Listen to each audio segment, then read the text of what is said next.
हरे कृष्ण कृष्ण कृष्ण हरे हरे।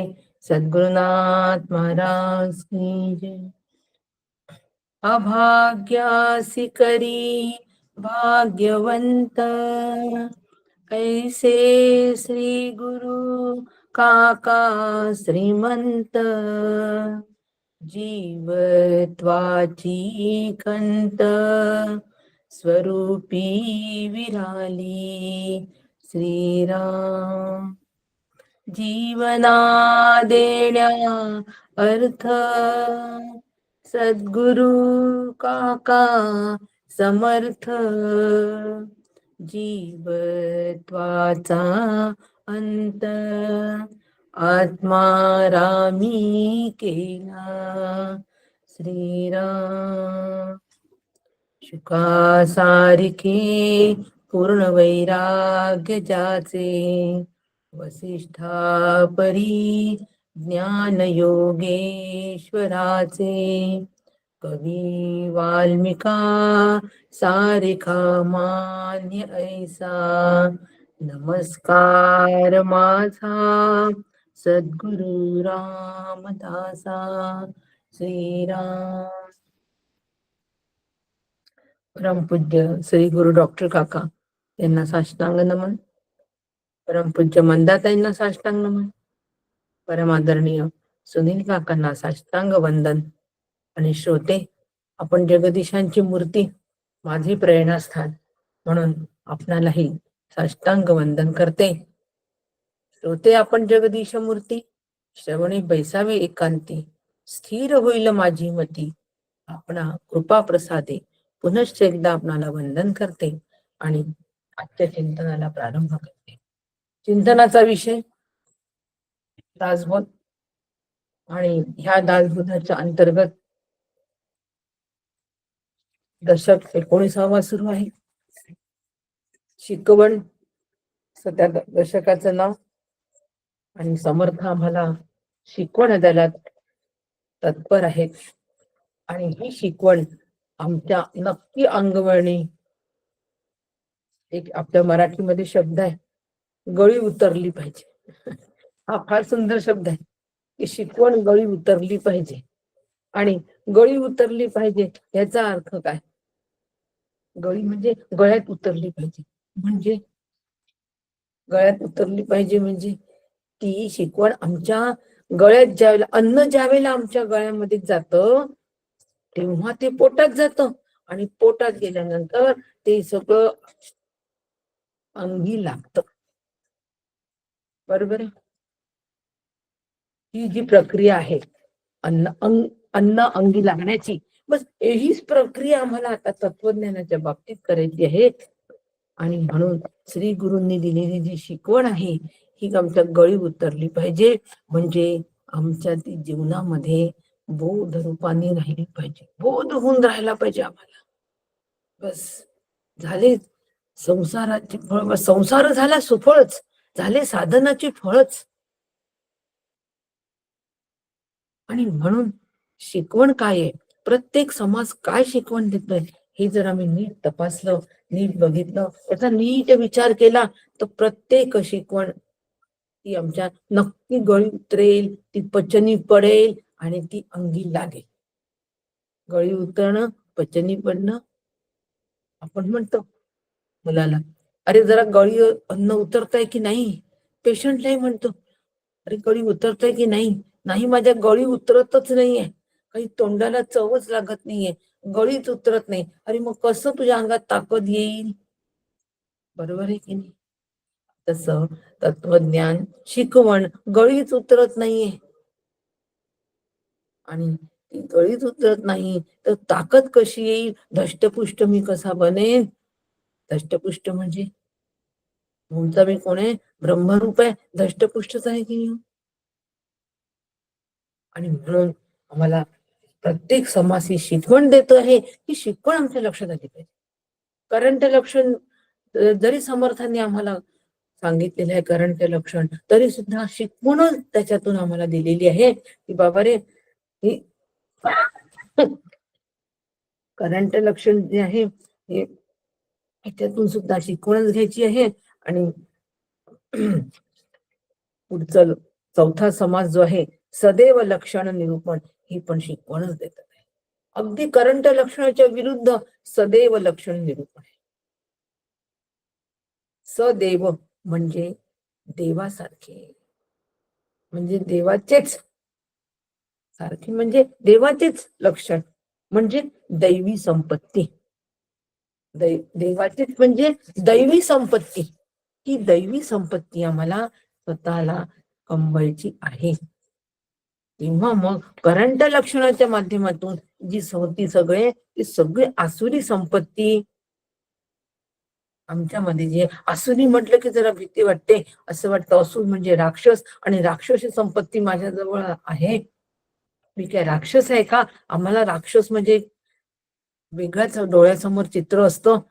पारंपरिक मोठ्या शरीर, अवाढव्य शरीराचा, केस विस्कटलेले, मोठे मोठे दात, अक्राळ विक्राळ हिंस्त्र, अशा पद्धतीचा एक पारंपरिक स्वरूप आमच्या समोर राक्षसाचं असतं.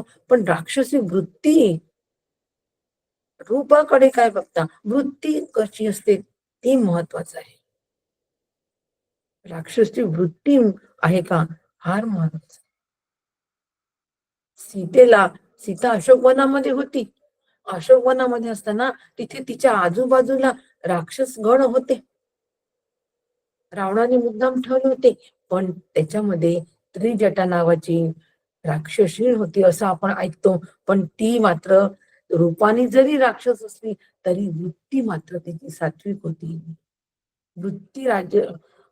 वृत्ती तिची तमोगुणाची नव्हती, म्हणजे राक्षसी वृत्ती नव्हती.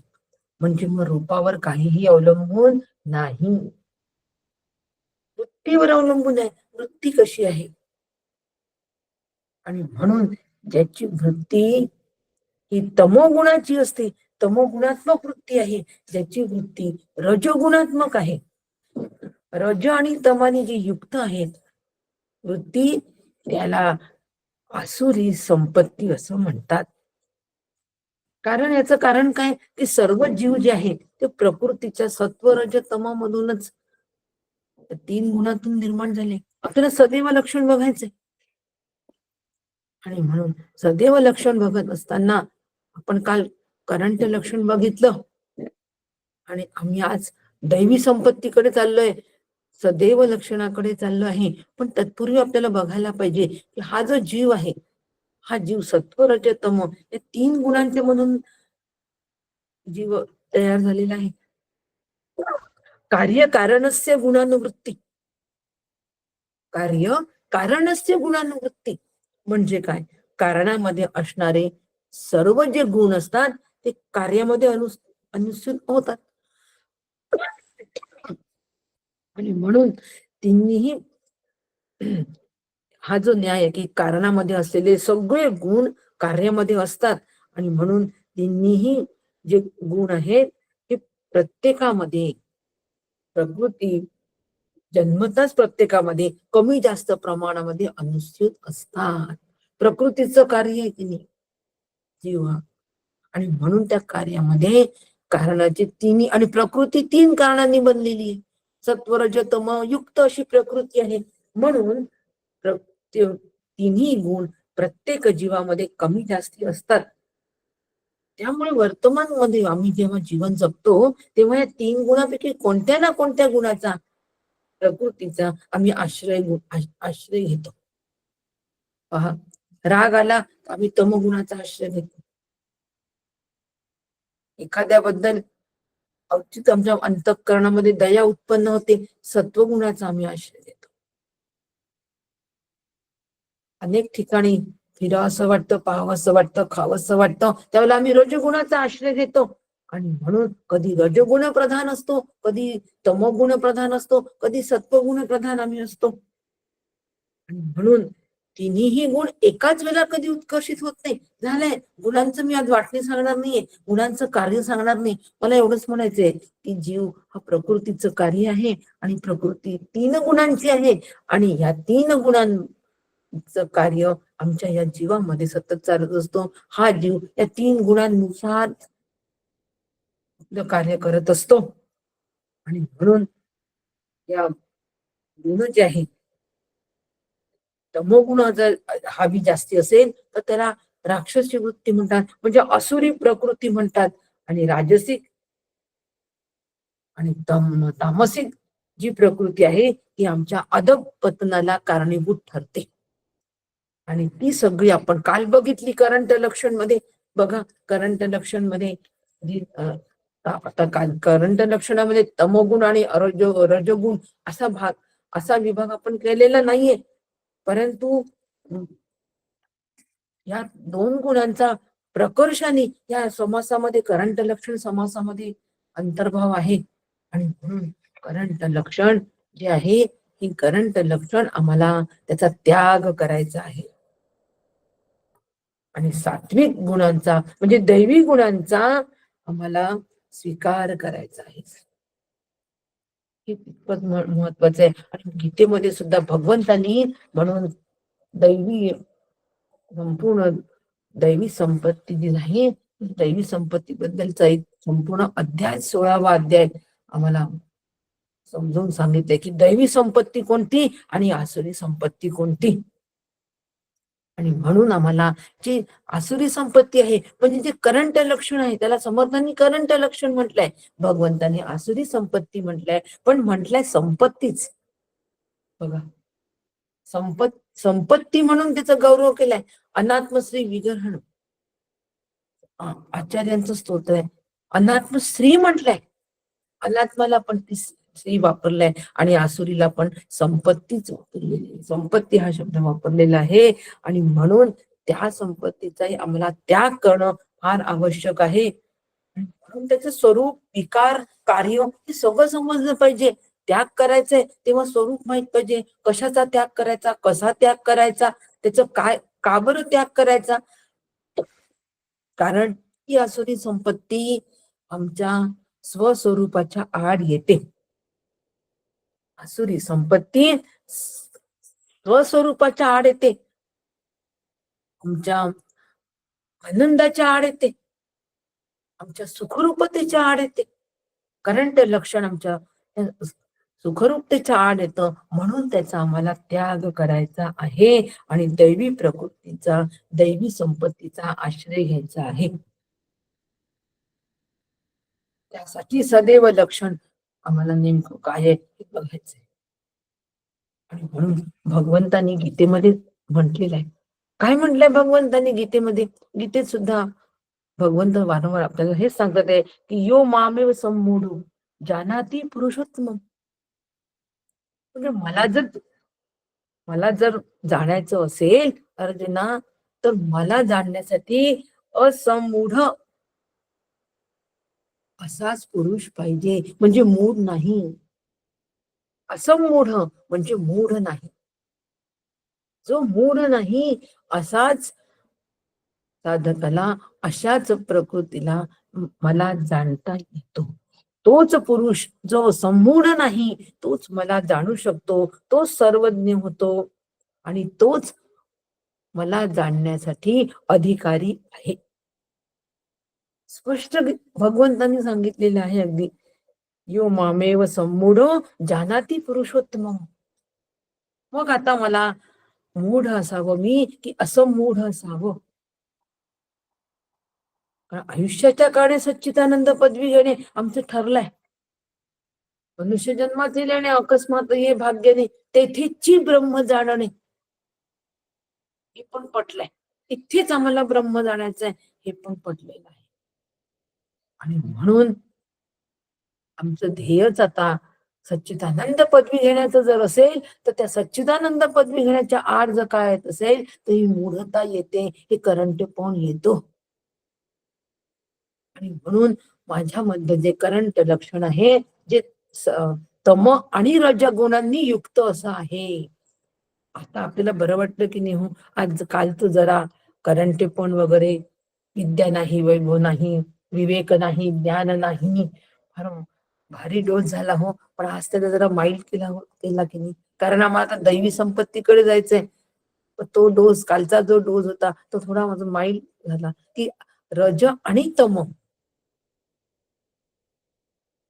राजस आणि तामस वृत्ती आमच्या मधले आम्ही कमी करू, सत्वचा परिपोष करू, त्याच वेळेला आम्हाला दैवी संपत्ती अंगीकारता येणार आहे आणि आम्ही असं मूढ होणार आहे.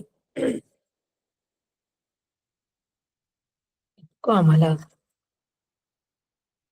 हे सगळं करायचं असेल तर हे सगळं आम्ही कोण करेल हो? हे कशाच्या माध्यमातून करायचंय?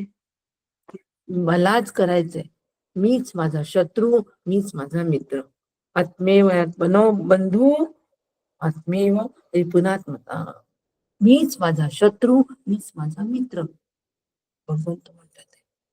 मी जर कारण रज आणि तम आश्रय दिला तर मी माझा शत्रू होतो. शत्रू का होतो? आत्मस्वरूपापासून दूर होतो, म्हणून मी माझा शत्रू होतो. आणि मी जर का रज आणि तमाचा विमोड केला, रज आणि तमाला जर आम्ही हेतू पुरस्सररित्या बाजूला ठेवलं, सत्वगुणाचा परिपोष जर केला तर मीच माझा मित्र आहे. काय व्हायचंय ते आपण ठरवायचं. आणि म्हणून दैवी संपत्ती जी आहे, दैवी संपत्ती आम्हाला या ठिकाणी कमवायची आहे. त्याला समर्थांनी सदैव लक्षण म्हटलेलं आहे. सदैव, देवासारखे. देव कसे असतात? देव सत्वगुणांनी परिपूर्ण असे असतात. पण श्री गुरु गुणातीत असतात. लक्षात घ्या, श्री गुरु गुणातीत असतात आणि हे सत्व गुणांनी परिपूर्ण असतात. देव आणि दानवांची पंगत बसली होती. आपण नेहमी ऐकलं असेल उदाहरण, देव आणि दानवांची पंगत बसली होती. अगदी सारखे, दोघांचे वेश सारखे, बसण्याची पद्धत सारखी, सगळं सारखं. मग आता देव कोणते दानव कोणते ओळखण्याची वेळ आली तेव्हा मग कसं ओळखले गेले देव आणि दानव कसे ओळखले गेले ते त्यांचा सगळ्यांचा पोशाख, दागिने, बसण्याची पद्धत, पानो सारखे, वाढलेलं सारखं. पण मग देव आणि दानव कसे ओळखले हो? तर दानव आपलं पान स्वतःच खात होते, अगदी अधाशासारखं खात होते. आणि देव मात्र एकमेकांना अत्यंत प्रेमाने भरून मग स्वतः खायचे. प्रत्येक देव दुसऱ्या देवाला अत्यंत प्रेमाने भरवायचा, घास भरवायचा आणि मग तो स्वतः खायचा. आणि त्यावरून ओळखलं गेलं की देव कोणते आणि दानव कोणते. दानवांमध्ये असणारी तामसी वृत्ती, माझं पोट मी कसं भरेल, बाकीच्यांची मला काही फिकीर नाही, माझं पोट भरलं की संपलं, तामसी वृत्ती.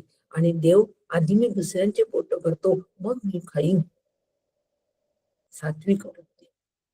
सत्वगुण, सत्वगुणाचा परिपोष आणि तिकडे तामसी गुणांचा परिपोष. आणि म्हणून देव आणि दानव यांच्यातला फरक पटकन लक्षात त्यावेळेला आला.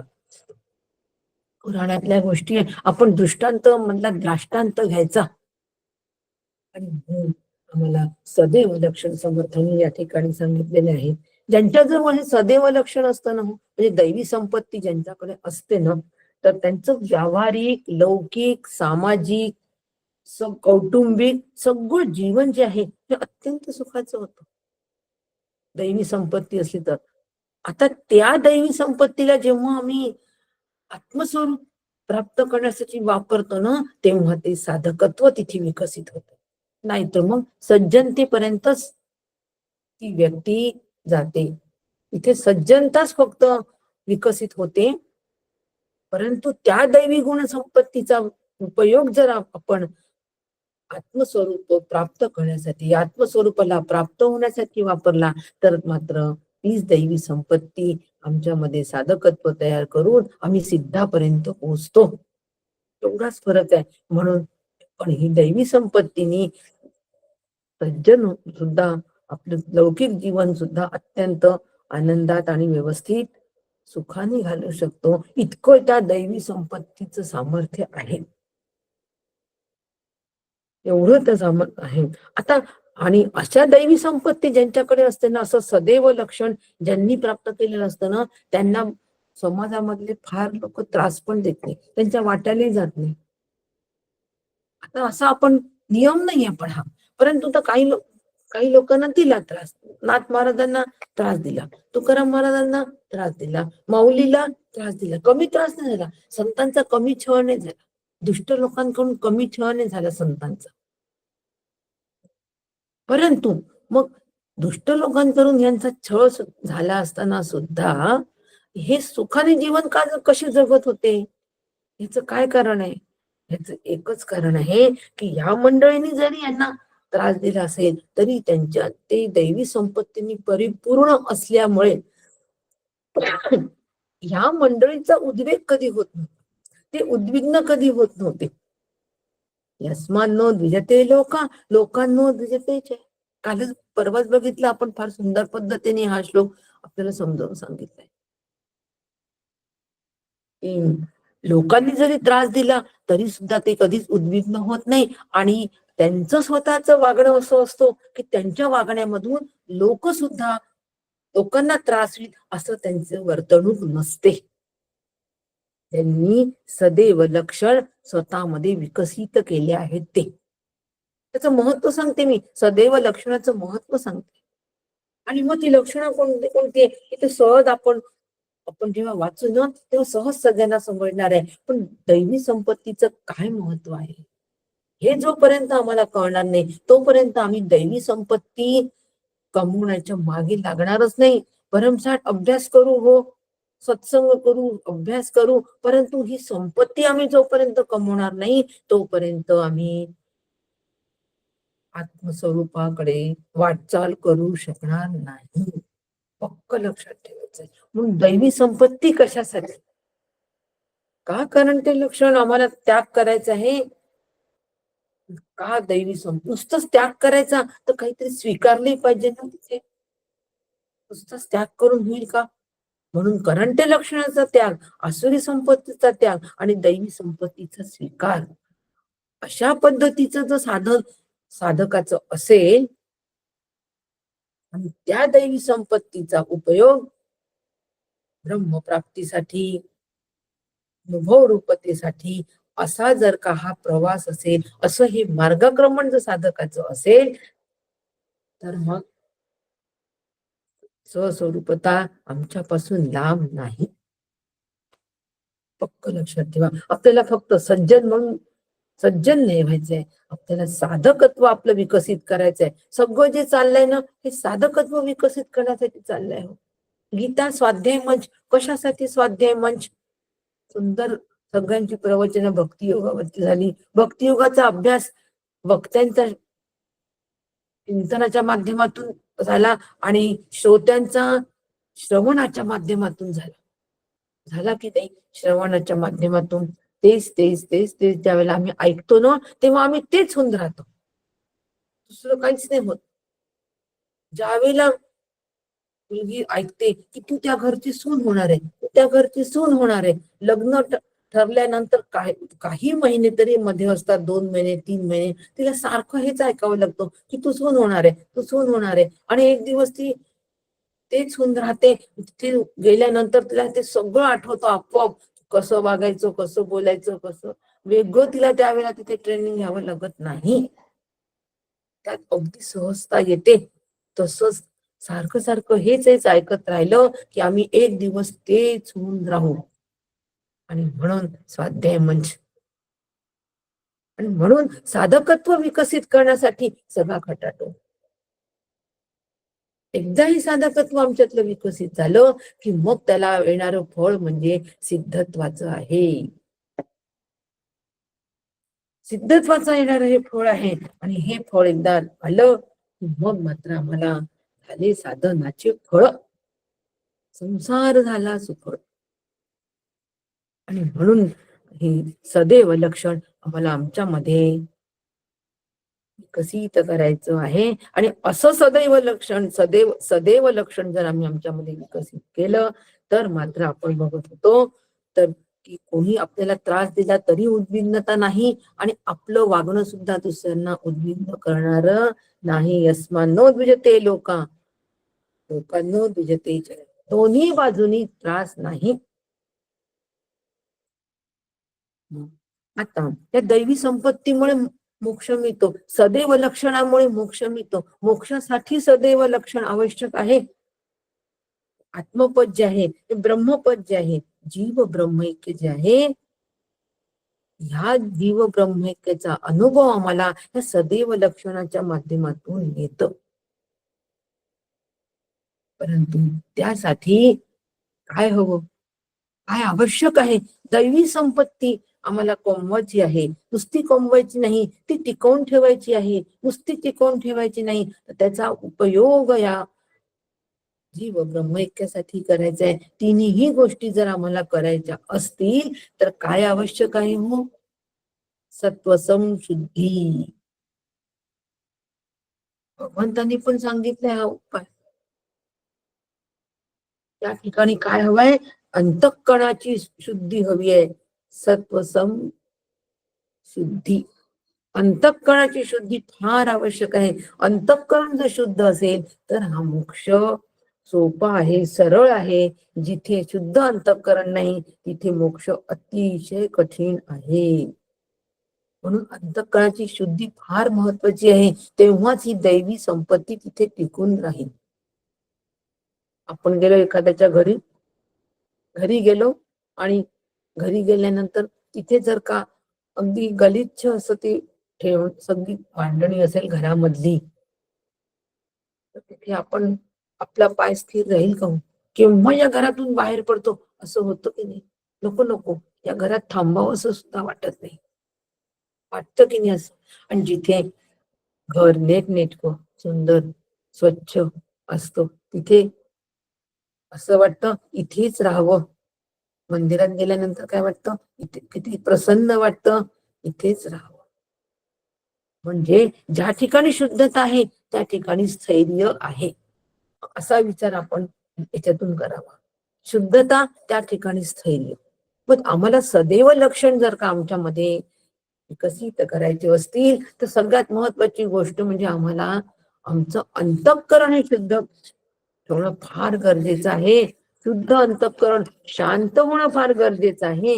आणि शांत अंतःकरण ज्या वेळेला होतं त्यावेळेला त्या अंतःकरणाचा लय सुद्धा तितकाच महत्वाचा आहे. म्हणून शुद्ध, शांत आणि लय अंतःकरणाचा, या तिन्ही गोष्टी दैवी संपत्तीसाठी फार आवश्यक आहे. एकदा ती दैवी संपत्ती आम्ही आमच्यामध्ये विकसित केली की त्या अंतःकरणाचा लय होऊन जाणार आहे आणि आम्ही सदैव लक्षणासारखं होऊ, म्हणजे देवांच्या लक्षणासारखं होऊ, म्हणजे देवच होऊ. देव पाहायला गेलो, देवची होऊन ठेलो. देव पाहायला जायचंय आम्हाला आणि देवच होऊन राहिलो म्हणजे काय? हो, देव पाहायला जायचंय, मग देव कसा आहे? का मला तो देव पाहायचा आहे? दैवी गुणसंपत्ती त्या देवामध्ये सगळे आम्ही बघतो. कसे आहेत भगवंत?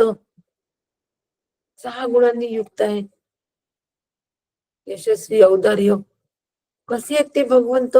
सत्वगुणांनी परिपूर्ण आहे, दयाळू आहे, कृपाळू आहे. आणि असं त्यांच्या लक्षणाचं वर्णन करता करता करता आमच्यातच ते बांधल्या जातो. सदैव तोच विचार, तोच विचार, तोच भिंगोटी सदैव विचार करते आणि एक दिवस फुलपाखरू होऊन उडून जाते.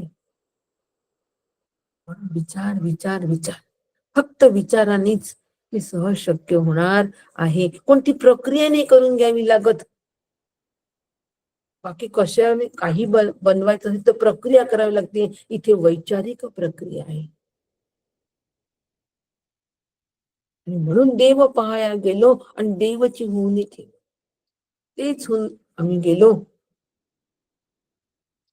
ह्यासाठी काय महत्वाचं असेल तर विचार महत्वाचा आहे. म्हणून वेदांत शास्त्राचं खूप महत्व आहे. वेदांत शास्त्राचा उपयोग चित्तशुद्धी, जिथे चित्तशुद्धी आहे, चित्त शांत आहे, तिथेच त्याचा उपयोग होतो.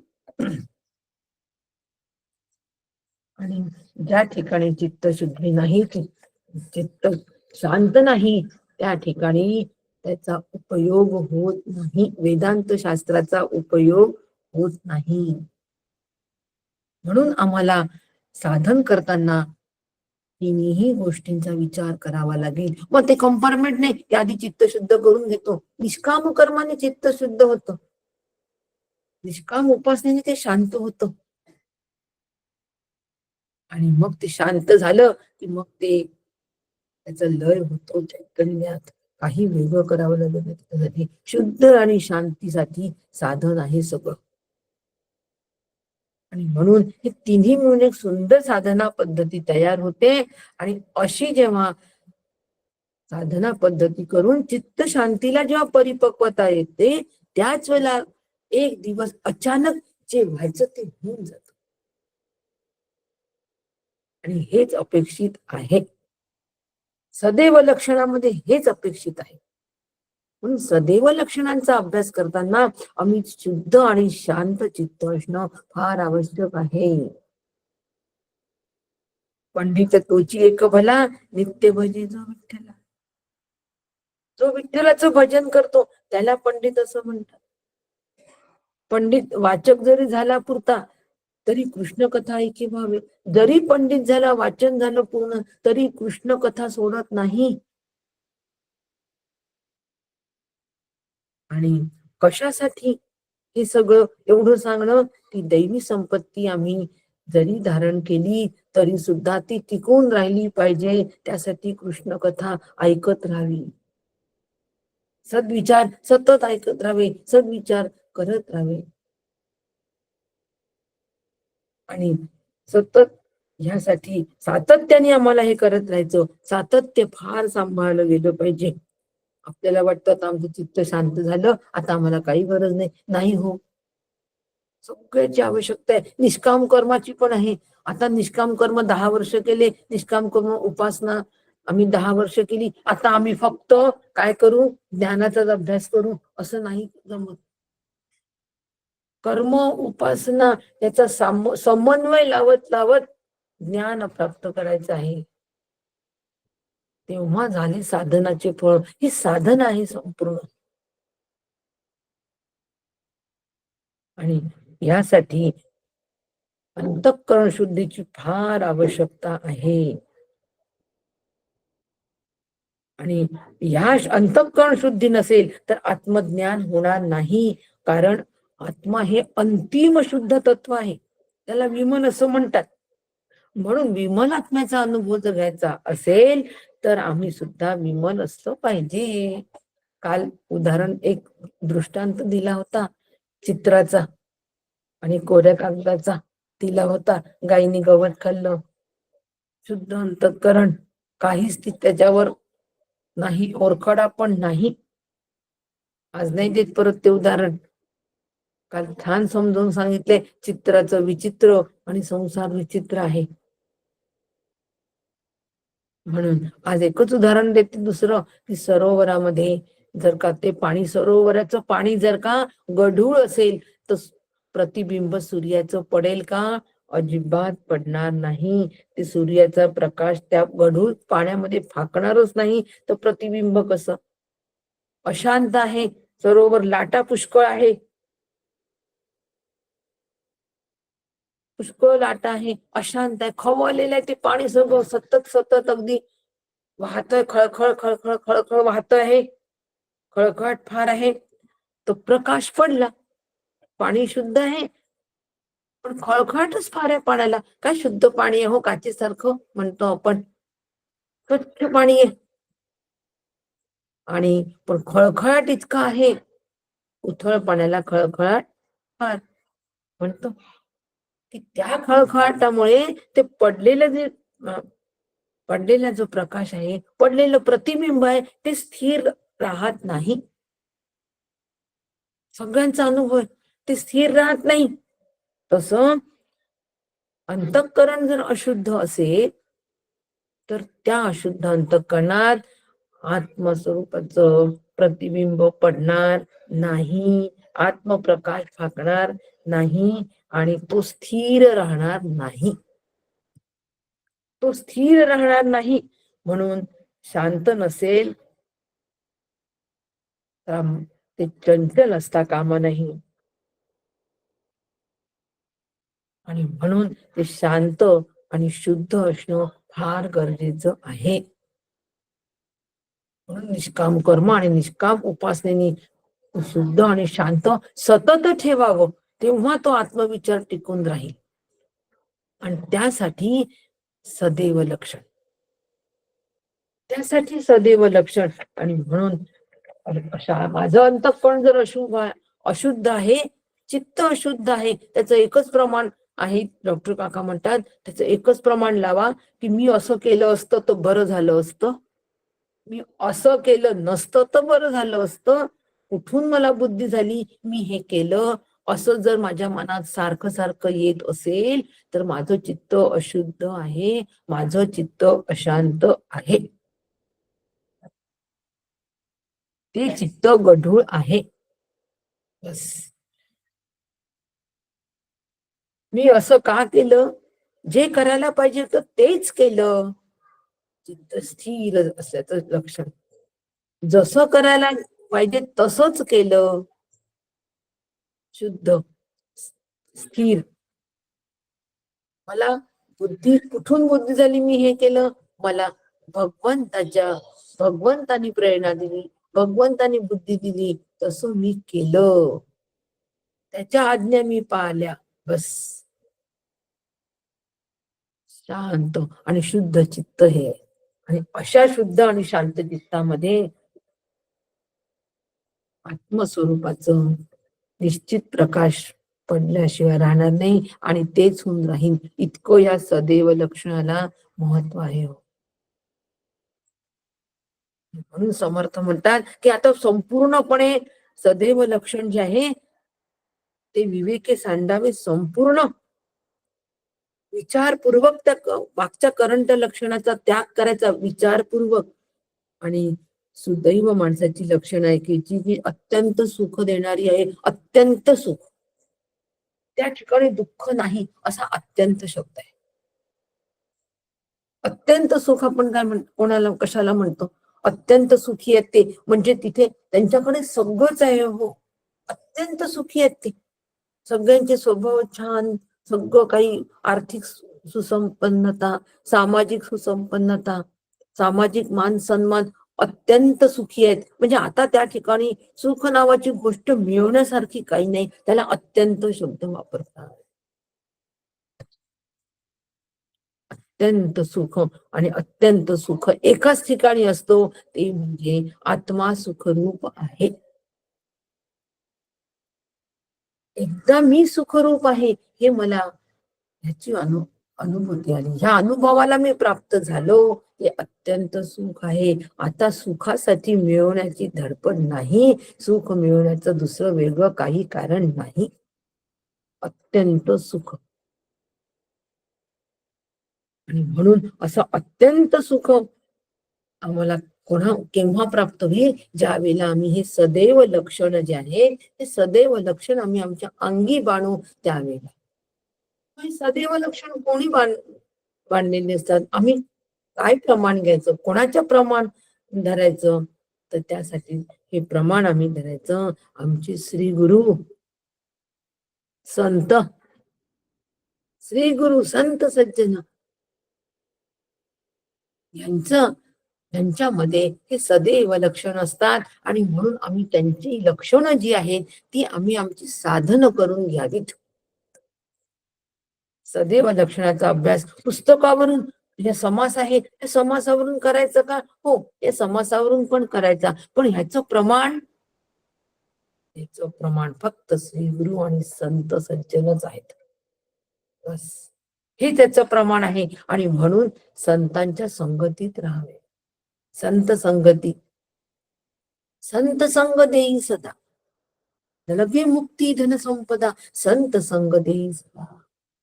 संतांचा संगम मला सदैव दे विठ्ठला, म्हणतात. कारण त्या संत संघामध्ये त्यांची ती लक्षणं माझी साधन होती, आणि मी पण तसंच होईल.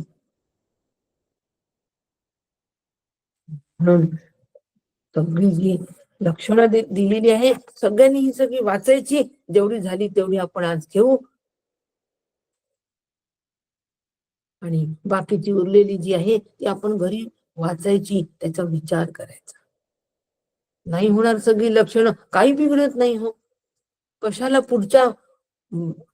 पुढच्या तासामध्ये बाकीची उरलेली लक्षणं घ्यायची. आता मात्र आपल्याला आपल्या पायावर उभं राहणं गरजेचं आहे की नाही. 19वा दशक चालू असताना शिकवण माझी मला घ्यायची की नाही, घास भरवणं झालेलं आहे. फक्त घेणं काम बाकी राहिलेलं आहे. आणि पचवतो पचवणार आहे. अहम वैश्वानरो रूप प्राणिनाम देहमाश्रित. त्यामुळे मला फक्त अन्न फक्त गिळायचं आहे, बस. आणि म्हणून ही जी लक्षणं आहे, ही लक्षणं माझ्या श्रीगुरूंमध्ये असतात, संतांमध्ये असतात. म्हणजे एकेका लक्षणांचा अभ्यास करताना मला माझ्या श्रीगुरूंचं स्मरण करता आलं पाहिजे, स्मरण झालं पाहिजे. प्रमाणाच्या रूपाने ज्या वेळेला श्री गुरु आमच्या समोर असतात, त्यावेळेला ते लक्षण आम्हाला अंगी धारण करण्यासाठी वेगळं काही करावं लागत नाही. मुलगी मोठी होते आणि सुंदर पुरणपोळी करते. तिला म्हणतात घरचे लोक, खूप छान पुरणपोळी केली. ती म्हणते माझी आई अशीच पोळी करत होती, ते मी बघत होती. माझ्या आईकडून माझ्यामध्ये ही कला कुसर आली आहे. आमची सुनबाई सगळं कसं छान करते, सुगरण आहे हो.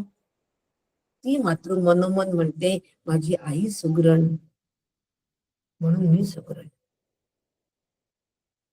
म्हणतेस की नाही.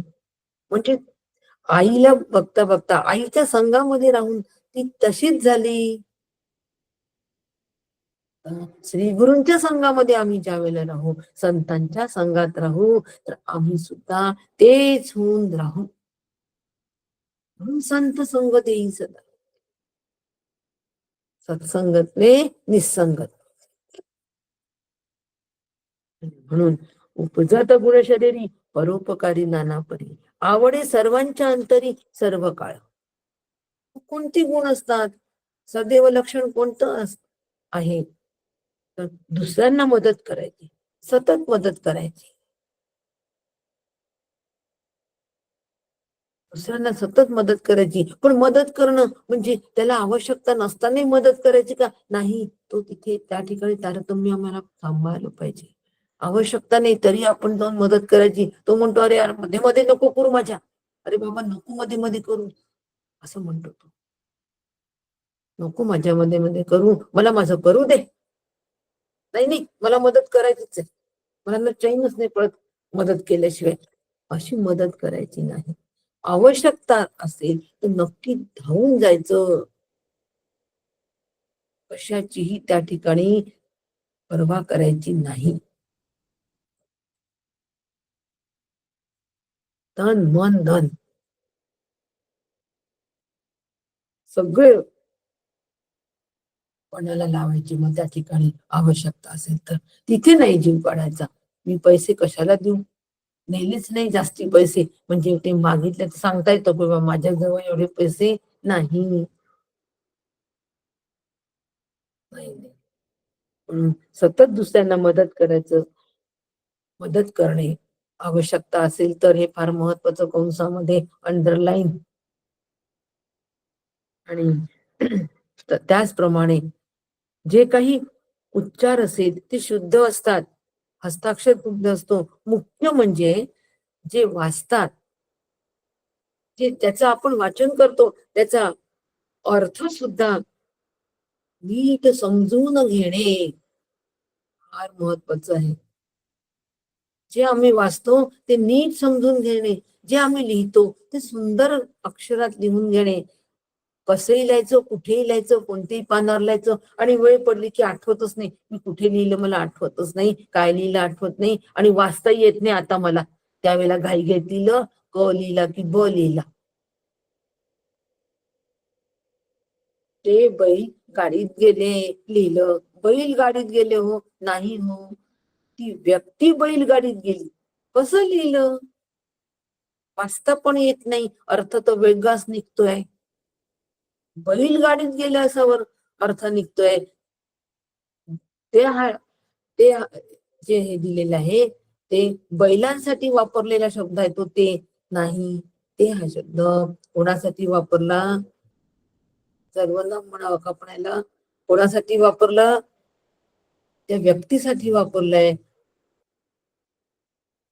शामराव बैलगाडीत गेले म्हणजे अर्थ सुद्धा नीट समजून घेणं हे त्या दैवी संपत्तीमध्ये सदैव लक्षणामध्ये येतं. आता जर का आपल्याला आपण वाचतो पण किती अर्थ समजतो प्रत्येक वाक्यामधला, त्याच त्यांनी ठरवायचं. वाचून काढलं, वाचून टाकलं, झालं वाचन, हो पारायण झालं, झालं. पारायण करण्यामध्येच आनंद, पारायण करण्यामध्ये आनंद आहे मला. बस एकदाच केलं की झालं. कशासाठी पारायण? सच्चा पाठ तभी होगा जब जीवन में पारायण. म्हणजे पारायण जे वाचलंय ते सतत सतत माझ्या जीवनामध्ये जर मी उपयोगात आणत असेल त्याला पारायण असं म्हणतात. वाचनाला नुसतं पारायण म्हणत नाही. आणि अशा पद्धतीने जे वाचलं ते जीवनामध्ये उतरवून घेणं, त्याचा अर्थ समजून घेणं, अर्थाप्रमाणे जगत चला. गीतेचे गीत गात चला, अर्थ त्याचा पाहत चला, अर्थाप्रमाणे जगत चला. फार महत्वाचा संदेश कोरून घ्या अंतःकरणामध्ये. आणि असा ज्या वेळेला ध्यानर्थ आम्ही समजून घेतो त्यावेळेला मग तो आमच्या अंगी भुजतो. तसं झालं की मग आमच्याकडून कोणीही दुखवत नाही. आणि मग आम्हाला सतत सज्जनाची संगत सोडत नाही, कारण आम्हाला माहित असतं की आम्ही त्यांच्याकडून हे शिकलोय, आम्ही त्यांच्याकडून हे त्यांच्याकडे पाहून दिले त्या समर्थांनी की सदैव लक्षण अनुमाना आणून ठेवी. त्यांच्याकडे पाहून देव माणूस कसा असतो याचा अंदाज येतो. त्यांच्याकडे म्हणजे कोणाकडे हो, संतांकडे म्हणजे श्री गुरूंकडे. श्री गुरूंकडे पाहून आम्हाला लक्षात येतो की देव माणूस कसा असेल, देव कसा असेल. आमच्या तेव्हा लक्षात येतो. पण ती दृष्टी आम्हाला पाहिजे की नाही. आमचे श्री गुरु फार मोठे, किती मोठे, फॉरेन मध्ये राहतात. त्यांच्याकडे अगदी कार म्हणजे काही विचारूच नका, लाईन लागलेली असते. आणि आर्थिक संपन्न विचारू नका, ठीकच्या ढीग असतात. म्हणजे आमचे श्री गुरु कसे हेच आम्हाला या अशा पद्धतीने माहित असतात. परंतु अशा या सगळ्यामध्ये राहून सुद्धा ते विरक्त आहे, ते अनासक्त आहे, हे आमच्या लक्षात नाही येत. हे त्यांचं मोठेपण आहे. आणि हे मोठेपण जोपर्यंत आम्ही बघत नाही, ही संपत्ती आहे जोपर्यंत आम्ही बघत नाही तोपर्यंत आम्हाला आमच्या श्री गुरूंचं महात्म्य कळत नाही. आणि असे सदैव लक्षण धारण केलेले जे असतात त्यांचा सहवास मात्र मग हवा हवासा वाटत असतो. वाटतं की नाही की संत सज्जन आमच्याकडे वारंवार यावेत, सतत यावेत. आम्ही म्हणायचो डॉक्टर काकांना, काका तुमच्या सहवासामध्ये असलो खूप आनंद येतो आणि तुमच्या इथून सोडताना फार भारी जातो. डोळे सारखे भरून येतात हो काका, नाही तुम्हाला सोडवत. त्या काका म्हणायचे तुम्ही या काकाला पाहा, देहरूपी काकाला पाहता आणि म्हणून असं होत आहे. काकाच्या आतमध्ये असलेले जे तत्वरूपी काका आहेत त्याचा जर विचार कराल तर ते सदैव तुमच्या जवळच आहे. आणि म्हणून मग असं अशा पद्धतीच्या काकांकडून सारख्या साधनेच्या टिप्स मिळायच्या. सहज बोलणं, हितोपदेश. आणि सुरुवातीला फार जड जायचं. काका यवतमाळ मधून गेल्यानंतर करमायचं नाही, 4-4 दिवस करमायचं नाही. पण हळूहळू काकांनी ही समज दिली. त्यांचा सहवास हवाहवासा वाटायचा. केव्हा काका येतात, केव्हा मी काकांच्या सहवासामध्ये राहतो. मला अशा अनेक पद्धतीच्या टिप्स माझे श्री गुरु केव्हा देतील. आणि प्रत्येक वेळेला नित्य नूतन आनंद, नित्य नूतन आपल्याला आनंद केव्हा होतो? पहिल्यांदा जेव्हा आम्हाला मिळते कोणती वस्तू, त्यावेळेला आम्हाला नित्य नूतन आनंद होतो की नाही? तसं श्री गुरूंच, संतांची भेट ही प्रत्येक वेळेला नित्य नूतनच असते.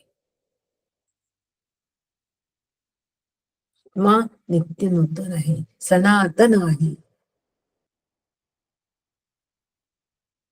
म्हणून त्यांची भेट ही नित्य नूतनच आहे. पहिल्यांदाच भेटतो असंच वाटतं प्रत्येक वेळेला. म्हणून त्या भेटीचा कंटाळा येत नाही.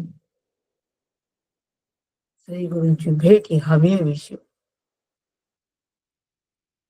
पण त्यांचा संघ, प्रत्यक्ष भेट आणि संघ जर असेल तर प्रत्यक्ष भेटीमध्ये आनंद, आणि भेट नाही झाली तरी आनंद, त्यांच्या संघात आनंद.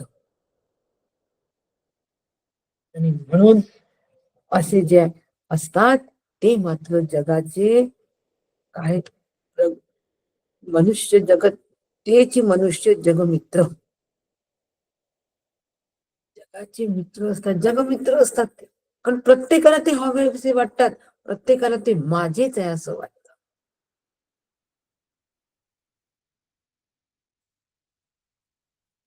त्यांची कीर्ती जी असते ती कीर्ती सुद्धा समर्थ म्हणतात, प्रगट कीर्ती स्वतंत्र पराधीन नाही. त्यांची कीर्ती स्वतंत्र असते, ती पराधीन नसते. पराधीन नसते म्हणजे राजकारण राज्यकर्त्यांची कीर्ती पराधीन असते म्हणजे प्रचार केला, प्रसार केला, निवडणुकीत हा उभा आहे तरच त्यांची कीर्ती होते. यांनी असं असं केलेलं आहे, तसं तसं केलेलं आहे, असं ज्या वेळेला 4 लोक सांगतात, आम्ही निवडून आलो तर आमच्या लाडक्या बहिणींना काय करू, अधिक पैसे वाढवून देऊ, अशी कीर्ती त्यांना करावी लागते. परंतु त्यांची मात्र स्वतःच्या कमाईची असते, स्वतःच्या आचरणाने, स्वतःच्या अभ्यासाने, स्वतःच्या ज्ञानाने त्या ठिकाणी ते कीर्तीला येतात, प्रसिद्धीला येतात. हिरा लपून राहतो का हो? हिऱ्यावर किती झाकण ठेवलं, काही केलं तरी हिऱ्याचा जो आभा असते, हिऱ्याचा जो प्रकाश आहे तो बाहेर येतोच आणि कळतोच की हा हिरा. त्याला वेगळं काही करावं लागत नाही हिऱ्याला. परंतु काचेचे जे खडे आहे त्याला त्याला दाखवावं लागतो मुद्दाम, मी हिरा आहे, हिऱ्यासारखा चमकतो. तसं ज्यांनी सदैव लक्षण ज्यांचं धारण केलेलं आहे, त्या संपत्तीला जे प्राप्त झालेले आहे ते मात्र त्यांची ती कीर्ती स्वतःच्या कमाईची असते. ज्ञान, त्यांचं ज्ञान, त्यांचं ज्ञानाच्या मागे त्यांची असणारी मेहनत, सातत्य, त्यांची विद्वत्ता, ज्ञानामध्ये तेज आणि वाणीमध्ये सामर्थ्य. जोपर्यंत ज्ञानात तेज येत नाही, वाणीत सामर्थ्य येत नाही, तोपर्यंत कीर्तीला ती येत नाही. आणि मग ते ज्ञानाचं तेज, वाणीचं सामर्थ्य ते सगळीकडे कामी येतो. हो, त्या सामर्थ्याचा प्रभाव पडतो, त्या तेजाचाही प्रभाव पडतो आणि लोक आकृष्ट होतात. लोक आपोआप तिकडे वळतात. आणि असं लोकांचा समुदाय जमला, एवढे जरी असले तरी सुद्धा सगळ्यांची मन राखल्या जातात. राखी सगळ्यांची अंतर, काय किंवा आहे बाबा, सगळ्यांची मन राखणं सोपं आहे का? अजिबात नाही. कालच हा मुद्दा म्हटला. सगळ्यांची मनं राखायची म्हणजे सगळ्यांच्या मनासारखं करायचं. म्हणजे तो म्हणतो मला रसगुल्ला पाहिजे, तो म्हणतो मला गुलाबजाम पाहिजे, तो म्हणतो मला आणखीन काही पाहिजे. सगळ्यांच्या आवडीचं करायचं म्हणजे सर्वांच्या मनासारखं करायचं नाही. असं नाही. सगळ्यांची मनं राखायची म्हणजे आधी त्याच्यामधला माणूस बघा, माणसामध्ये नंतर देवत्व बघा, आणि त्याच्यानंतर त्याच्यातलं चैतन्य देव बघा, आणि मग देवानंतर देवत्व बघा म्हणजे चैतन्य बघा, आणि ते चैतन्य मी एकच आहे.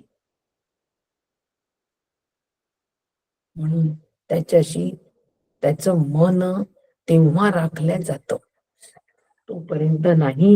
म्हणून सगळ्यांचे राखे, सगळ्यांचे अंतर आणि न्याय आणि नीती कधीही विसरत नाही. न्याय आणि नीती विसरायला वेळ नाही लागत आम्हाला. मोहामध्ये आले, मोहाचे क्षण आले की आम्ही पटकन न्याय नीतीला विसरून जातो. मोहाच्या क्षणी. आणि म्हणून त्या ठिकाणी मोहाचा क्षण आम्हाला टाळता आला पाहिजे. निर्मोही अंतःकरण असलं पाहिजे. आणि ही सदैव लक्षण आहे हे. म्हणून बोलताना सुद्धा शास्त्र शुद्ध अर्थ असतात, तेच सांगतात. काहीही नाही बोलत.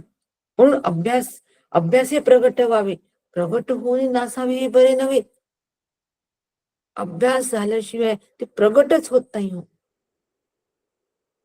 प्रगटच होत नाही. कारण माहित असतो की प्रगट झाल्यानंतर जर आपण नसलो ते बरं नाही. पण जोपर्यंत अभ्यास होत नाही तोपर्यंत प्रगट होण्याची बिलकुल घाई करू नका.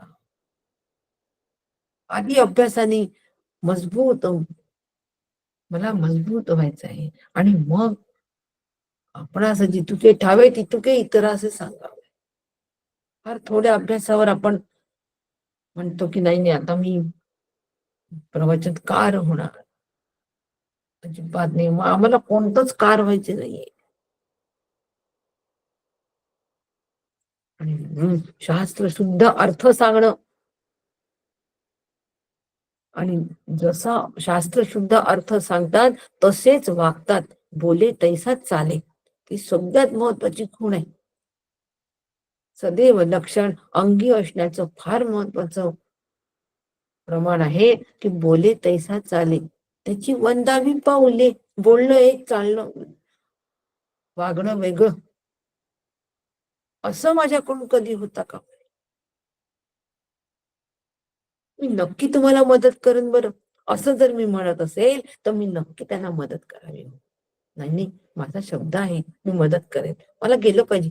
म्हणतच असतात असं आम्ही मदत करू, याचा अर्थ काय केलंच पाहिजे का? मग म्हणू नका, बिलकुल म्हणू नका. आपल्याकडून जर होत नाहीये ना मदत, तर शब्द काढण्याची काही गरज नाही. मदत आपल्याकडून होत असेल तरच म्हणा मी आपल्याला मदत करेन, तरच शब्द द्या. नाही तर अजिबात द्यायची गरज नाही. काही कोणी कोणाला मदत मागत नसतं. आपल्याला वाटतं त्यांनी मला मागितली त्यांना गरज आहे, असं नाही. म्हणून जसं बोलतो तसं वागतोय कमी, याकडे माझं लक्ष पाहिजे. संत श्री गुरु तसे वागतात, हे आम्हाला टिपता आलं पाहिजे. हे टिपता आलं पाहिजे. जसे बोलतात तसे ते वागतात, हे टिपता आलं पाहिजे. आणि म्हणून असे जे असतात त्यांना मग मात्र कोणीही अशा महापुरुष पुण्य संपन्न महापुरुषाला कोणी बोलू न शके त्यासी. कारण धगधगीत पुण्यराशी महापुरुष, तो महापुरुष आहे, त्याला महापुरुष म्हणतात. आणि त्याच्या जवळ पुण्याच्या राशी, तो महापुरुष असतात की त्यांना कोणीही काही म्हणत नाही. मग त्याला काय ऊन आहे, मग काय ऊन आहे त्याला भूमंडळी, त्यांना काहीही कमी पडत नाही. कारण सतत दुसऱ्यांसाठी तो झिजत असतो. असं सदैव लक्षण ज्यांनी धारण केली आहे ते सतत दुसऱ्यांसाठी झिजतात हो.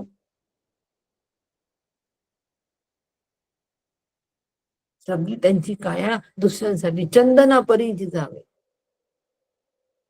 काही समर्थांचा चंदन जसं झिजतं, पण चंदन झिजत असताना लोकांना आनंद देतो, सुख देतो, कारण त्याचा सुगंध दरवळतो. जेवढं जास्तीत जास्त ते झिजतं तितकं जास्तीत जास्त सुगंध येतो. तसा हे महापुरुष, हे संत सज्जन झटतात, झिजतात, तितकं तितकं ते सगळ्यांना हवे हवेसे वाटतात हो. काय सांगू, मंदाताई आता ब्रह्मपुरीला आल्या होत्या. सुनील काका ब्रह्मपुरीहून वापस आले. मंदा त्यांची परिस्थिती सांगितली. मंदाताईंबरोबर काय गप्पा झाल्या हो गाडीमध्ये. गाडीमध्ये येताना मंदाताई त्यांच्या बरोबर होत्या एका कारमध्ये. तर सुनील काका म्हणाले की मंदाताईंनी ब्रह्मपुरी सोडलं आणि मंदाताई ज्या झोपल्या, 5 मिनिटं फक्त सुरुवातीला बोलल्या, ज्या झोपल्या त्या एकदम, नागपूरला मी उतरलो त्या तोपर्यंत त्या गाढ झोपल्या होत्या. कारण त्यांना गाढ झोपेची तेवढी एकच जागा होती, बाकी त्यांचं झिजणं चालूच होत. मग हव्या हव्यासा वाटणार नाही का? आणि अजूनही एवढा तब्येतीचा भयंकर त्रास असतानाही सगळीकडे चालल्याच आहे हो. गंगा वाहतेच आहे, पवित्र करतेच आहे, शुद्ध करतेच आहे. अंतःकरण शुद्ध करत करत वाहतेच आहे मंदाकिनी.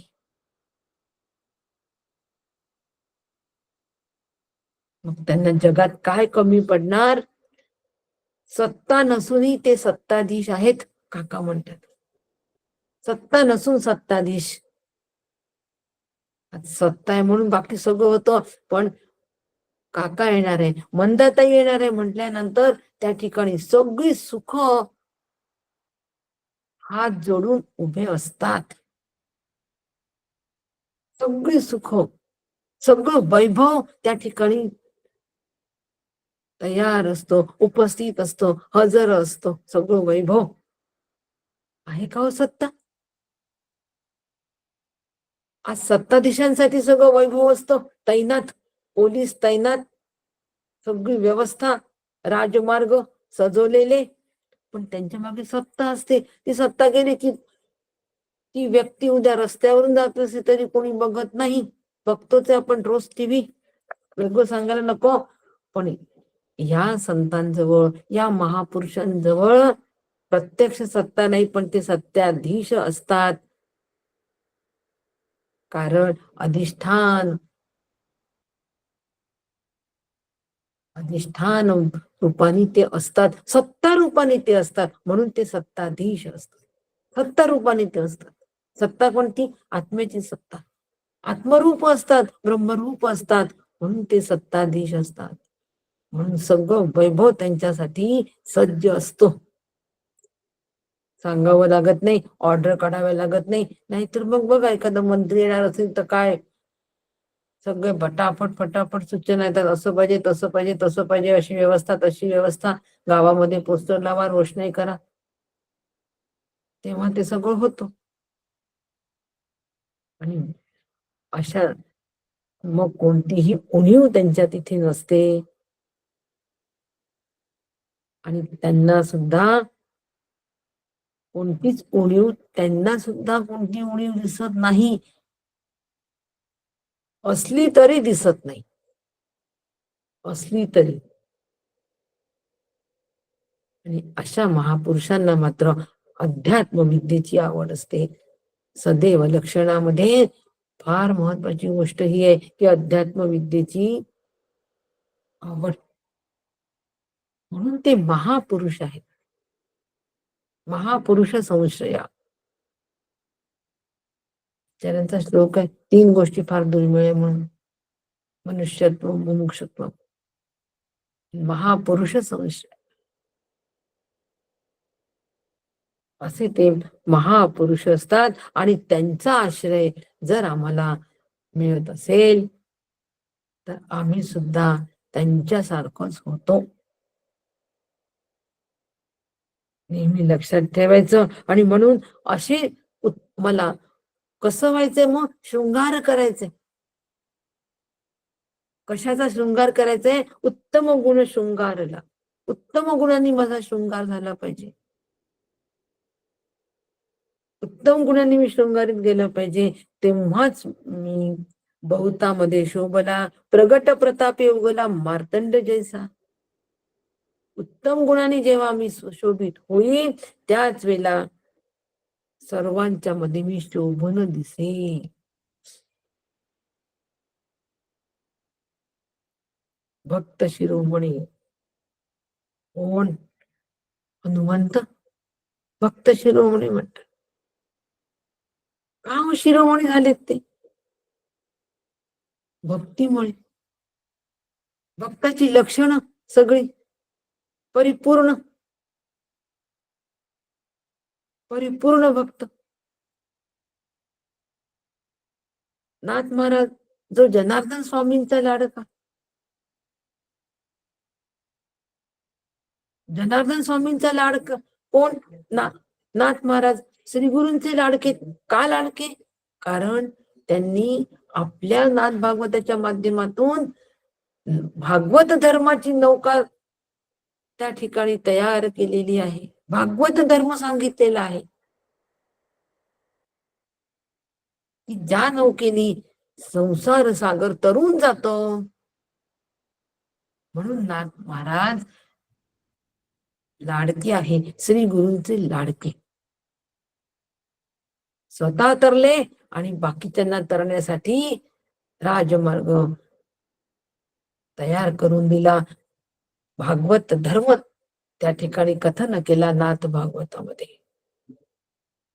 म्हणून जनार्दन स्वामींची लाडके झाली. मी माझ्या श्री गुरूचं नक्की लाडकं व्हावं की नाही, काय हरकत आहे? फार लाडाचे आहेत होते. श्री गुरूंचे सगळे लाडके असतात, लक्षात घ्या. श्री गुरूंकडून अडचण नसते, परंतु मी श्री गुरूंचा लाडका जर मला व्हायचं असेल तर मला तसंच व्हावं लागेल की नाही हो. आणि म्हणून मला उत्तम गुणांनी शृंगार करायला पाहिजे. श्री गुरूंचा लाडका व्हायचं असेल, उत्तम गुणांचा शृंगार जोपर्यंत होणार नाही, दैवी संपत्ती जोपर्यंत आमच्यात येणार नाही. भक्ताची लक्षणं 12वा अध्याय सगळ्यांनी छान अभ्यास केलेला आहे. भगवंत म्हणतात की तू मला प्रिय, तू असा भक्त मला प्रिय, सम्यक प्रिय, सत्यमेव प्रिय. दोनदा म्हणतात ते, सम्यक प्रिय, सत्यमेव प्रिय. खरंच तू मला भक्त, खरंच असाच भक्त फक्त प्रिय आहे. प्रियत्वासाठी माऊलींनी उदाहरण दिलेले आहेत की कसा प्रिय आहे. पण माऊली म्हणते की हे प्रियत्वाचे उदाहरण पण कमी आहे. पतीला पत्नी प्रिय असते त्याप्रमाणे करे, अरे पण हे पण उदाहरणं कमी आहेत. त्या प्रियत्वासाठी हे उदाहरणं कमी पडतात. माऊलींनी सांगितलंय जीवाला जीव प्रिय असतो, हेही उदाहरण दिलंय. पण माऊली म्हणते हेही उदाहरण कमी पडतो त्या प्रियत्वासाठी. तू मला प्रिय आहे कारण माझ्या मधले जे गुण आहेत ते सगळे तुझ्यामध्ये आलेले आहेत. अनपेक्ष, सुचित, दक्ष, उदासीन, अद्वेष्टा, सर्वभूतान, सगळ्या लक्षणांचा अभ्यास आपला झालेला आहे. 20 दिवस आपण सतत हेच करतोय आणि हे सदैव लक्षण आहे. आणि असे माझे लक्षण जर माझ्या ह्या लक्षणांनी जर माझा शृंगार होत असेल तर मी सत्यमेव प्रियामध्ये बसणार नाही का? सम्यक प्रियामध्ये मी बसणार नाही का? आज सकाळचं वक्तव्य फार सुंदर, पद्माकर दादांनी फार सुंदर समजून सांगितलं. मौन फार सुंदर सांगितलं की खरोखर वृत्ती मौन झाली सगळ्यांची. बोलायला त्या ठिकाणी शब्द नव्हते, असे सगळेजण स्तब्ध होते काही वेळ. आणि असे उत्तम गुण याचा शृंगार आम्ही केला पाहिजे, तरच आम्ही सगळ्यांमध्ये शोभून दिसू.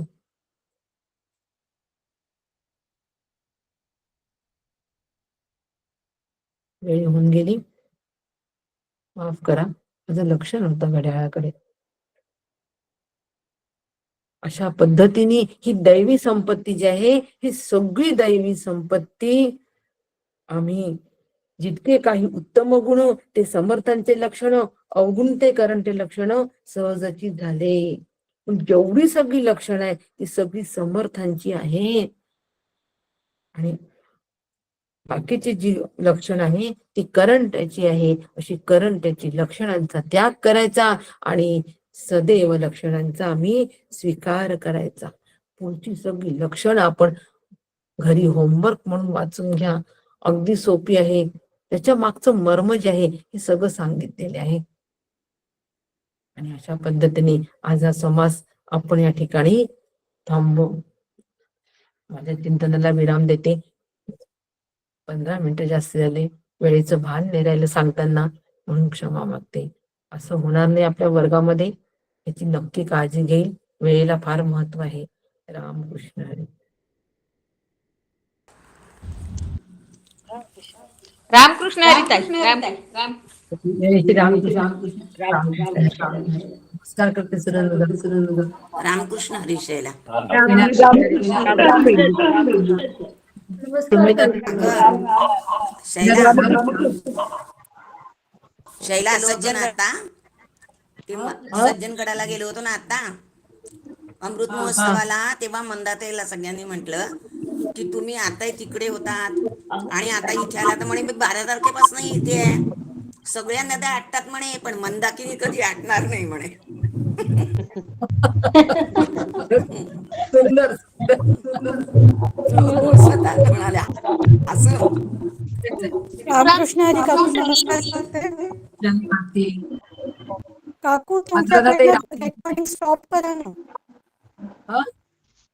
तुमच्याकडनं रेकॉर्डिंग स्टॉप करा ना. हा, रेकॉर्डिंग स्टॉप करा. माझ्याकडे सर्व्हर एरर दाखवते काकू. तुमच्याकडनं स्टॉप करा. मंदताई काय म्हणाला पुन्हा सांगा. माझ्याकडून कसं होईल? सगळ्या नद्या स्टॉप होतील पण मंदाकिनी होणार नाही. हा, सगळे स्टॉप. रामकृष्ण हरी माऊली. रामकृष्ण रामकृष्ण हरी काकू. मंदताई काय म्हणाला पुन्हा सांगा. रामकृष्ण हरी में जाते. रामकृष्ण हरी काकू. हा, अनुराधाताई रामकृष्ण हरी. रामकृष्ण हरी ताई. रामकृष्ण हरी. हा, नानासाहेब नानी नमस्कार करते. नमस्कार. रामकृष्ण. रामकृष्ण हरी ताई नमस्कार करतो. हा, नमस्कार करते. रामकृष्ण. रामकृष्ण हरी. मंदताई काय म्हणाला पुन्हा सांगा. हा? मंदताई काय म्हणाला सज्जनगडावरती पुन्हा सांगाल. मंदाकिनी कधी आटणार नाही. सगळ्या आटली पण मंदाकिनी कधी आटणार नाही. रामकृष्ण हरी काकू. रामकृष्ण हरी. कल्पना ते रामकृष्ण हरी. रामकृष्ण. मी रामकृष्ण हरी. बंद केल्याशिवाय होणार नाही. हा, स्वाती ते रामकृष्ण हरी. नमस्कार. रामकृष्ण हरी, नमस्कार करते. रामकृष्ण हरी. रामकृष्ण हरी. सदाफुलीवरती लिंक जात नाही का दासबोधाची? जाते ना, सगळ्याचे जाते. रामकृष्ण हरी काकू, नमस्कार करते तुम्हाला. हा, अमृता रामकृष्ण हरी बेटा.